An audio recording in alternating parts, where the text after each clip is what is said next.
आज का हमारा नया अध्याय घातांक।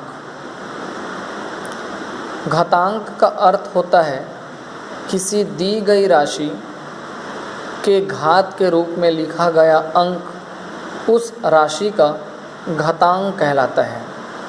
जैसे अगर यहाँ पर लिखा हुआ है 2 की घात 7 अर्थात 2 का घातांक 7 है, और अगर 2 की घात 7 लिखा गया है, इसका मतलब ये हो गया कि 2 को 7 बार उसी संख्या से गुणा करना पड़ता है। इस अध्याय में किसी भी प्रश्न को हल करने के लिए आपको घातांक के कुछ नियम याद करने होंगे। ये नियम यहाँ पर दिए गए हैं, इन्हें आप अभ्यास करेंगे। जैसे दिया हुआ है कि अगर किसी 2 घातांकों में आधार की राशि अगर समान है तो घातें जो होती हैं वो आपस में जुड़ जाती है। ठीक उसी तरह अगर आधार समान है और उनको भाग देना है तो घातें आपस में घट जाती हैं। अगर किसी a की घात m और उसके घात में n है तो दोनों घातें आपस में गुणा हो जाती हैं।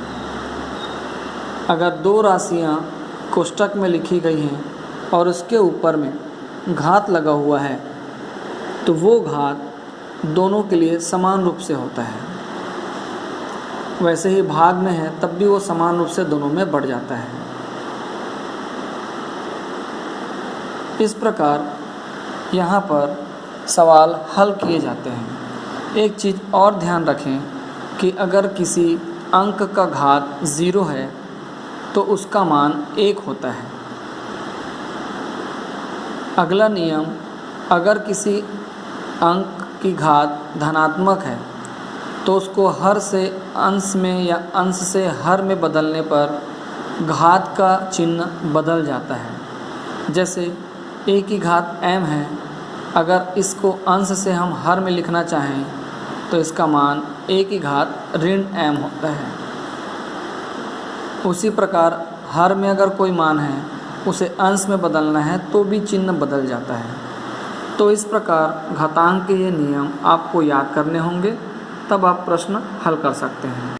आइए उदाहरण द्वारा घातांक के प्रश्नों को हल करने की कोशिश करें। जैसे यहाँ पर दिया हुआ है, सरल कीजिए 3 की घात 5 और 9 की घात 4 है, इसे हमें सरल करना है। सरल करना है मतलब गुणा भाग करके इसका सरल मान ज्ञात करना है। फिर से हमने उसको लिखा है हल में। यहाँ पर 9 की घात 4 को हम 9 को 3 की घात 2 लिख सकते हैं। 3 की घात 2 लिखने पर 2 और ऊपर में और एक घात है, 4 दूनी 8 हो जाता है। इस प्रकार 3 की घात 8 लिखा जा सकता है 9 की घात 4 को, और पहले से 3 की घात 5 दिया हुआ है, आधार समान है, गुणा का चिन्ह है तो घातें आपस में जुड़ जाती हैं। इस प्रकार मान आता है 3 की घात 13। यहाँ पर जिन नियम का उपयोग आपने किया है उसे यहाँ पर राइट साइड में लिखना होता है। उसी तरह एक उदाहरण और दिया हुआ है। यहाँ पर सवाल दिया है, इसे हमको हल करना है। 4 गुणित 3 की घात 4 गुणित 2/4 की घात 6 को सरल करना है।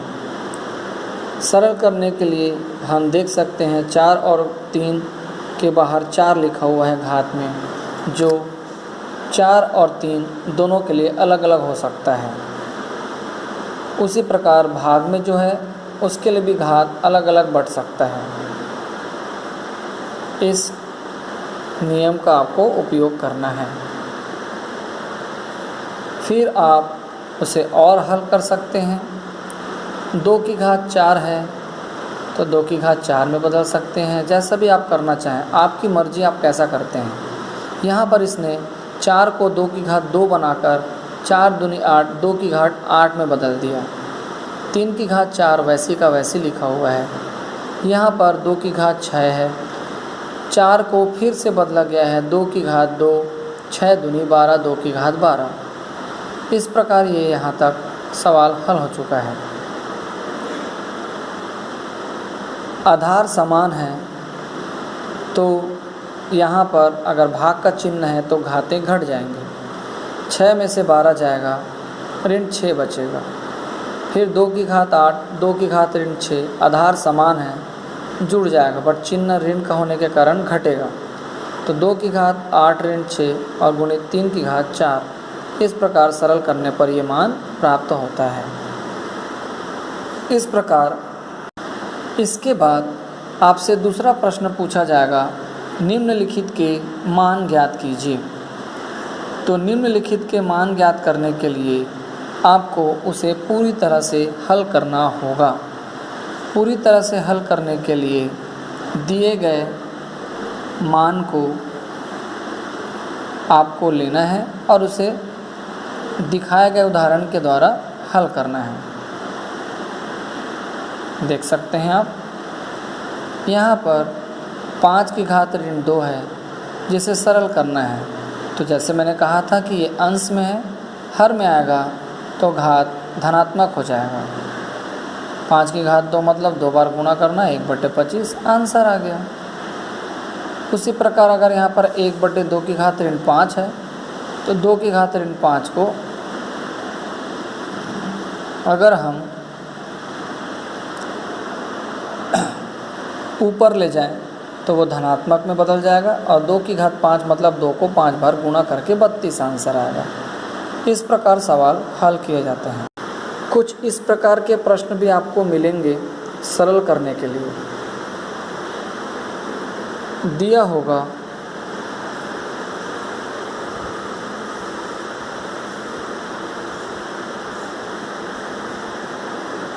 ax की घात 5 x a धन b y a ऋण b बटे x a धन 2b इंटू y a ऋण 2b। ऐसे सवालों को भी सरल करने के लिए आपसे कहा जाता है। तो ऐसे सवालों को अगर आपको सरल करना है तो उसके लिए आपको देखना होगा और सारे घातांक के नियम उपयोग करने होंगे। यहाँ पर ऊपर लिखा हुआ अंश है, नीचे लिखे हुए हर को अगर हम ऊपर ले जाते हैं तो चिन्ह बदल जाता है। देख सकते हैं चिन्ह को ऋणात्मक कर दिया गया है। फिर आधार समान होने से घातें आपस में जुड़ जाती हैं, जोड़ दिया गया है बट चिन्ह ऋणात्मक का होने के कारण ऋण लग गया है।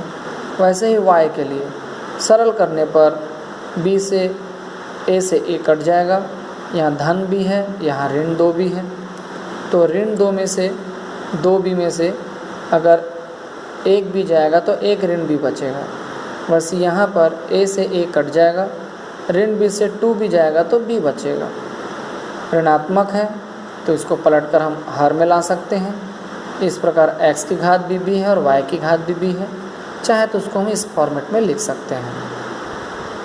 इस प्रकार से हम सरल भी कर सकते हैं। वैसे ही ऊपर में एक और सवाल दिया हुआ है, ठीक इसी प्रकार का सवाल है ये, देख सकते हैं आप, दिया गया है 3 की घात 2m + 1 गुणित 9 की घात 3m बटे में 3 की घात 4m धन 1। सवाल को देखें, बस नियम लगाने हैं। यहाँ पर एज इट इज़ है, यहाँ पर 9 को बदल दिया गया है 3 की घात 2 में, नीचे एज इट इज़ है। 3 की घात 2m धन 1 है, यहाँ पर 2 से 3 को गुणा करेंगे तो 6m हो जाएगा। नीचे 3 की घात 4m धन 1 है। ऊपर आधार समान है, घातें आपस में जुड़ रही हैं। जुड़ने के बाद 6m और 2m मिलकर 8m धन 1 बन जाएगा। नीचे 4m धन 1 है। नीचे का ऊपर जाने पर आधार समान होने से भाग का चिन्ह होने पर घट जाएगा। 8m से 4m गया, 4m बचा, धन 1 से ऋण 1 गया, कैंसिल हो गया। इस प्रकार सवाल को हल किया जाता है। इसी में अगली कड़ी है आपकी मानक रूप में व्यक्त करना। मानक रूप में व्यक्त करने के लिए दिए गए इतने बड़े राशि को 10 की घात में परिवर्तित करना पड़ता है। आप देख सकते हैं यहाँ पर ज़रूरी नहीं कि ऐसा लिखा हो, आप अपने मन से भी इसको बना सकते हैं। जैसे यहाँ पर दिया हुआ है 406, 4 के बाद 1 2 3 4 5 6 7 8 9 10 अंक हैं। 4 के बाद 10 अंक हैं, तो अगर मैं 4 के बाद यहाँ पर दशमलव लगा दूँ, 4 के बाद दशमलव लगा दूँ, तो मैं दशमलव लगाने के बाद यहाँ पर लिख सकता हूँ, चूँकि 10 अंक था तो 10 की घात 10 लिख सकता हूँ और दी गई बाकी राशि को दशमलव के राइट साइड में लिख सकता हूँ। जैसे यहाँ पर लिखा हुआ है 2 दशमलव के बाद अगर लगाना है तो दशमलव के बाद देखिए कितने अंक हैं, 1 2 3 4 5 6 7 8 9 10 11 12। तो आप लिख सकते हैं 2.15 × 10 की घात 12।